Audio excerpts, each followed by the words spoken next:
4 in 5 buyers are saying they're compromising. Aussies now want to continuously understand the value of their property and the potential of their property rather than just, okay, I've bought it and that's it. The power of the customer being far more informed probably took place in the last 20 odd years or so and continues to happen at a faster pace. From newspaper ads to scrolling on an app, the way in which we buy and sell property has changed a lot in the last few decades. And with that, the pace at which we transact on property has undergone a significant shift too, forcing us all to alter the way in which we interact with the market. Joining me to unpack it is Kul Singh, Chief Customer Officer at REA Group, and Dan White, Managing Director at REA Group, a fourth-generation property expert. Kul, can we have a little look at the state of play in the market, how it stands right now for both buyers and sellers, interest rates, buying activity, lending patterns? In short, buyers are taking longer. They're taking longer to buy. If we look at the data, it's around 44 weeks from the time someone starts searching to purchasing, to buying. Oh my God. That's up 10 weeks from last year. So they're definitely taking longer, and they're also compromising on certain things, whether it's location, size of block, size of house. 4 in 5 buyers are saying they're compromising, cost of living, interest rates, etc. But when we talk to Mortgage Choice and we look at recency of data in the last poll they just did, 83% of buyers are positive about buying, and that's up from 70% the last quarter. So the optimism's starting to return. I think people are ready to transact. I want to have a look at the changes that have helped shape today's market. So Dan, Ray White started in this little office in Crow's Nest in Queensland in 1902. I think it was by a great-grandfather. Yep. Well, now it's one of the biggest agencies in the country, about 1,000 offices nationwide. Yep. What do you think have been the major shifts with each generation of Whites that's run your business? The big shifts for us were obviously, as a business, was more the geographic move. And for the first, probably 80, 90 years, it was very similar. Newsprint was a key form of marketing, mainly sort of, paper marketing and that sort of stuff. But very much a marketing business, always believed in auctions, believed heavily in marketing. So always really embraced the latest thing. And the battle was for the front of the newspaper for real estate groups. And then obviously with the change with portal traffic and the rise of REA and in particular, the change to digital marketing and through social channels too has been obviously major. The internet. Yeah. Well, I think as important as the marketing method, the information flow, that the change of the role of an agent from being like a gatekeeper of information as being the place, window card, people coming in and asking about property, to being one where we're facilitating transactions where the customers are far more knowledgeable about, what's happening. So that the shift in, or power, you could say, the power of the customer being far more informed probably took place in the last 20 odd years or so and continues to happen at a faster pace. But so that's probably been the shift, not just of methods of marketing, but just the understanding of their customers and them being totally, being far more transparent market than what it used to be. Cool. REA actually doesn't have a too dissimilar story. It did start in a shed in Melbourne's eastern suburbs in 1995. What that really did, obviously with the rise of the internet, it brought that newspaper classified type of marketing online, and it completely changed the landscape from being kind of local to national. How big of a game changer do you think that was for people who were looking to buy and sell? Massive game changer. And if you think about sellers, the reach they now get access to with internet and portals like ours is significant. June alone had over 10.8 million users on realestate.com.au. And when we look at the inquiries, 80% of people inquiring are out of suburb. And so you're getting reach to people outside of your area, and 10% are from interstate. So it's definitely given access to reach. I think also speed, your ability to update information on a property, whether it's the price on the property or images, etc. You can do that in real time. Whereas with print, it was a set and forget. Absolutely. And you used to have to circle the house that you wanted to go and see in the back of the newspaper, call the agent, ask them what time it was available to you to come and view. Make your own timetable on the weekend. Now this is all just on your phone. Absolutely. And for buyers, exactly. Digital experiences and the internet's definitely helped with not only information, as Dan said, they're more informed than ever, which makes it a quicker conversation. But they also can personalize their search too, as opposed to flicking through pages that are the same for everyone. You can now personalize what comes to you on your phone. Yeah, absolutely. And I think with the innovations like the owner's dashboard that we have on realestate.com.au, we actually now see a third of Australians kind of claiming their properties. And it's not just to sell their property, it's actually just to remain informed and engaged about their asset as an owner. I think what this trend shows is there is a shift from viewing property as merely a transaction to really seeing your property as an asset and as an ongoing journey. I mean, Aussies now want to continuously understand the value of their property and the potential of their property rather than just, okay, I've bought it and that's it. They're going to think about it again when they sell it. We're now seeing them think about it for the life of the time they're there. Kul, what are your thoughts on this transformation and what does it say about kind of Aussies as a whole and their mindset shift? 1 in 3 is the number you talked about. That's a big number. 1 in 3 people tracking their property. So if you think about your street, 1 in 3 people are tracking their property to see what it's worth, how it's gone up and down, and what the market's saying. And I think the intent behind that is to drive more confidence as a property owner on what's taking place in the market. And people want to be more informed, and the intention there is to build that confidence and then connect them with professionals like Dan's network to see what the next best action could be for them. Younger Australians want to upgrade into bigger properties, and older Australians want to downgrade or think about retirement. So being more informed is only helping them take action. And Dan would see that more and more people are looking to them for advice on what to do next with the most important asset they've got access to. Yeah, so Dan, you touched before on how the role of agents has shifted during kind of the acceleration of property, but I'm really keen to know how you think their role is shifting with the rise of smartphones.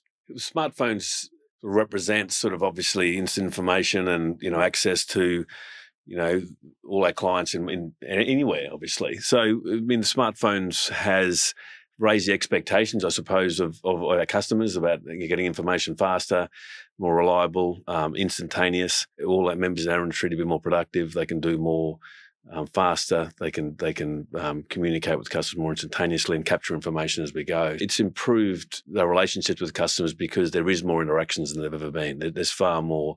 It's far easier now to communicate with customers and give them information when they want it than what it was in the past. Are you finding that as more generations of buyers come through, your agents are having to adapt their style? I think the information should be more personalised now. The importance of everything being delivered that's relevant and timely. And people, obviously now with systems we use, we can get more information about our customers, about what they want, and we can probably bug them less on things that they're not interested in. Our systems do personalise people more. We should know when they want to get phone calls, when they will answer the phone, or whether they'll respond more to texts, or, whether we're sending them information that we don't want to pester them when they're not in real estate mode. There's no doubt that the competition for attention's tougher, but yeah, we can be far more tailored in what we do. Having said that, I think we can get sometimes a little bit caught up in it too much and sort of try and predict exactly what people want. When fundamentally, we said before, we are marketers. We want to, Kul said 80% of people come outside your area. So you can't assume that your system, your AI, et cetera, knows everything, because there will always be the story of someone coming or buying something unexpectedly from outside the market, not knowing exactly what they wanted, but suddenly falling in love with it. We see a lot of that at realestate.com.au because we're able to gauge a lot of information about our audience based on how they're interacting with our platform. So, Kul, what are you seeing buyers want in the current market in the way they're searching for property? Buyers want more information. The biggest ask of buyers is more information on price on a property. What's this property worth, and what's the expectation of the vendor? Now, that's difficult because the property market continues to change. Hot markets, it's hard to price a property. So I think Dan would agree. It's a combination of art and science when it comes to pricing a property, and what I would be willing to pay for a property would be different to what Dan will be willing to pay because it's an emotional purchase. But that's the one thing that buyers are looking for more, which is what's the price range for this property, because we're time poor and we don't want to be investing our weekends looking at properties that might be out of our strike zone.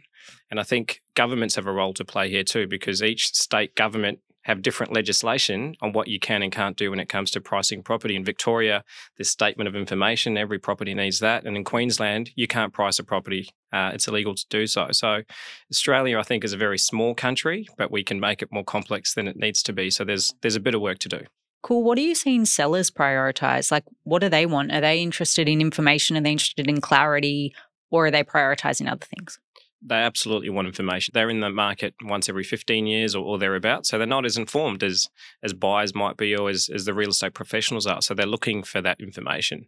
And people are still using real estate professionals, and I believe they will continue to use real estate professionals. So they're looking for that guidance, that professional advice on what they think the property's worth, the best way to take it to market, to drive the maximum competition, to get the best price for their families. What do you see in terms of the future of personalisation on realestate.com.au? Sky's the limit, I think. One and two of our audience members want us to invest more in artificial intelligence and personalisation. I think for those that are familiar with the app, 4 odd years ago, the home screen was generic. Everyone saw the same experience. And today, there's over 7.5 million different permutations, 40 different variables that drive the home screen experience. And so if I open up the app on my screen today, it'll probably be different to what Dan sees. And that's been an acceleration of change just in the last 4 years. Yeah, and we've been investing in machine learning for over a decade. But in the last 4 years, there's just been more thirst for it. And I dare say the word COVID. COVID accelerated more and more digitization, whether it be within our 100%. business, whether it be for property seekers, whether it be real estate professionals. There's been a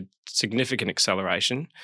And so whilst there's all this hype around AI and ChatGPT, these things have been progressing for a long time. How is that playing into Ray White? A similar sort of thing in a different way, especially with our vendors, personalising for them, curating information that they're looking for, that we think they're looking for at the right time, contacting them with the right frequency, especially prospective vendors, because you say it's one every 5 years, 7 years, 10 years. So you've got to make sure that you're keeping in a relationship with them, but not overdoing it. But at the same time, when it starts to ramp up, being able to be in front of them. So a lot of our efforts is around that space, is making sure that we are delivering tailored information to our prospective vendors at the right time. And also personalising sort of every campaign, making sure that the vendors are getting what they want. Some people have different expectations of what they want to see in their campaign. Some people want updates, want to be totally transparent, see everything the agent's doing, how many calls they're making, how many inquiries they've received, how many people came through the open home that finished 2 minutes ago. Other people don't want to have that same level of anxiety. They want to do it, catch up once a week. So there's that level of personalisation happening too, in terms of in the campaign process, where everyone's slightly different, which is understandable because every vendor has got different motivations and different levels of experience when it comes to selling their property. Something that I see as a major acceleration of change is our automated valuation model. So, this tool allows property owners to see the value of their home, which they can track on Real Estimate. Do you see, this tool becoming a lot more powerful in the future? It's a big focus for our business. It's if I think about the AVM with realestate.com.au, we benchmark it globally against others, and it's one of the most accurate in the world. But it's only as good as the data we've got access to. And the AVM is based on not only the property sales that have taken place, but also the images that we've got access to and what we think that does to the valuation, and also demand. So talk about up and down, that's based on real-time demand. Are we seeing more buyers or less buyers for your type of property in the market? What I think will enable further accuracy is consumers or property owners being able to update their property. If I look at mine at the moment, I haven't updated mine. So the valuations on the old property, not the current state. A big focus in the next 12 months is enabling and making it easier for consumers to update their property attributes. That's awesome. I love that, because that's probably going to instill more confidence in somebody who is able to make those updates to their property on Real Estimate and get that more accurate AVM. They might entice them to sell. Who knows?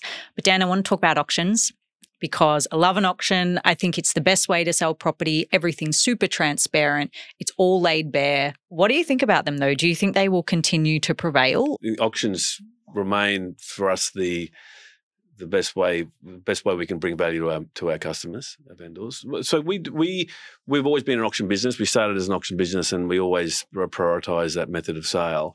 Every market's slightly different. Like, for example, we go to Perth, there's very few auctions there. Queensland, less so than, obviously, much less than Victoria and New South Wales. So every market's got its driver, and we have to overcome the inherent objections in the auction process. And look around the world, there's very few countries that do auctions for property. Australia's really the only one, and New Zealand really the only ones.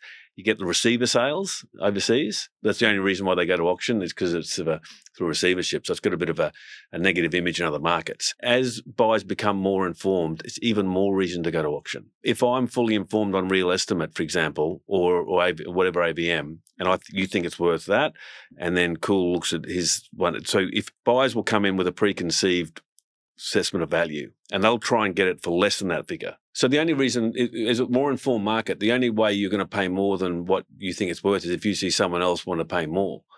So without the transparency with auction, a more informed buyer environment, why would you increase your offer to a level unless you know you're happy to pay fair value? I mean, most people just want to move for reasons, not to speculate on and make money. They're moving for personal reasons, family, whatever it might be. They want to they just want to pay a fair price. And the only way to confirm you're getting a fair price is if you're at auction, you see other people bidding. So I think the trend for auction should, if anything, with more information and through analytics and whatever happens with AI, I think auctions have become more important than less. But there's still work to do. There's only, 1 in 4 sales nationally would be auctions. So it's still very much a minority. And I think if members of real estate agents want to be more relevant at a time that we're entering into with more information, auction is your best friend in that process, as opposed to we don't need to do auction because everyone's more informed. We can find out what it's worth online. If you do that, then what do you need an agent for? Big fan of auctions. Yes. Need more of them. Yeah, same. Dan, I've got one last question for you.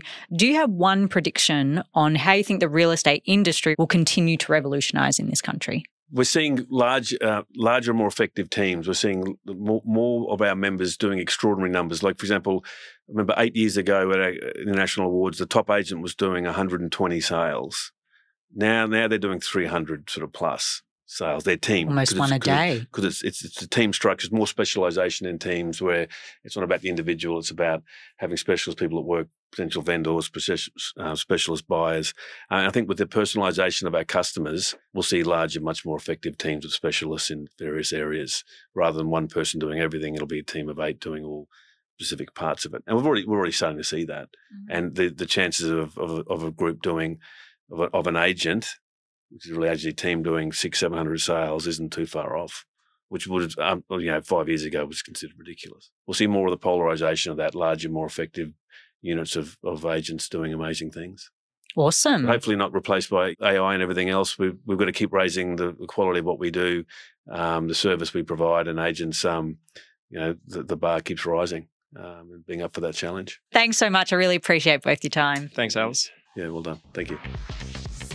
Thanks for joining me. This has been Real Talk. For your weekly fix, please follow wherever you listen to your podcasts and tune in next time for more real questions, news and insights on the topics that matter most from realestate.com.au, Australia's #1 address in property. All information provided is general advice and opinion based on current market conditions. These opinions should not be treated as investment advice. Always obtain advice based on your individual circumstances. Real Talk acknowledges the traditional custodians of country throughout Australia and their connections to land, sea, air and community. We pay our respects to elders past and present.